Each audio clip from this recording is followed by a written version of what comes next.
白鷺12号米原経由の名古屋行きです。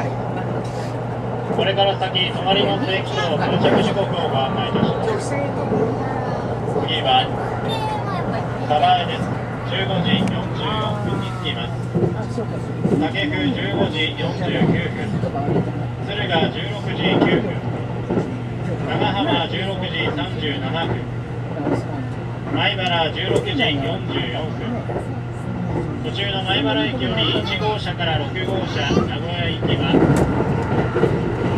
東海道線決まりに列車の進む方向が変わります。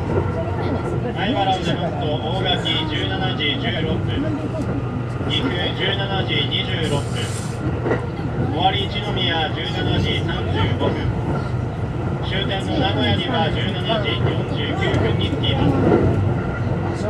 列車は9両で運転をしております。グリーン車は一番後ろの車両1号車、名古屋行き自由席は5号車6号車、米原止まりの自由席は7号車です。車内は電気お手洗いを含め全て構えます。長くはご遠慮ください。ワゴンによります車内販売の営業はございません。また車内には自動販売機の設備もございます。